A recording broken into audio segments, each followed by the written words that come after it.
Pre koncerta koji je Saša Matić imao u Beogradskoj areni dogovorili smo da ćemo deo sredstava, odnosno da će on deo sredstava donirati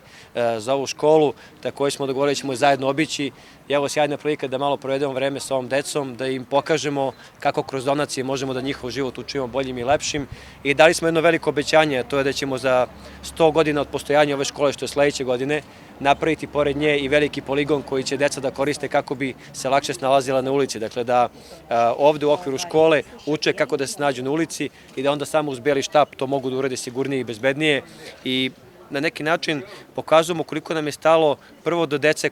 na kojima leži budućnost ovog grada, ali s druge strane da brinemo i da pomognemo onima kojima naša pomoć najpotrebnija, to su upravo deca sa smetnjama u razvoju, deca sa invaliditetom i kroz Savet za prava deteta grada, gde sam ja predsednik i činimo sve kroz razne radne grupe da korak po korak popravimo njihov položaj, da korak po korak učinimo neke stvari koje su za njih važne kako bi osigurali njihovu lepšu i bezbedniju budućnost u našem gradu.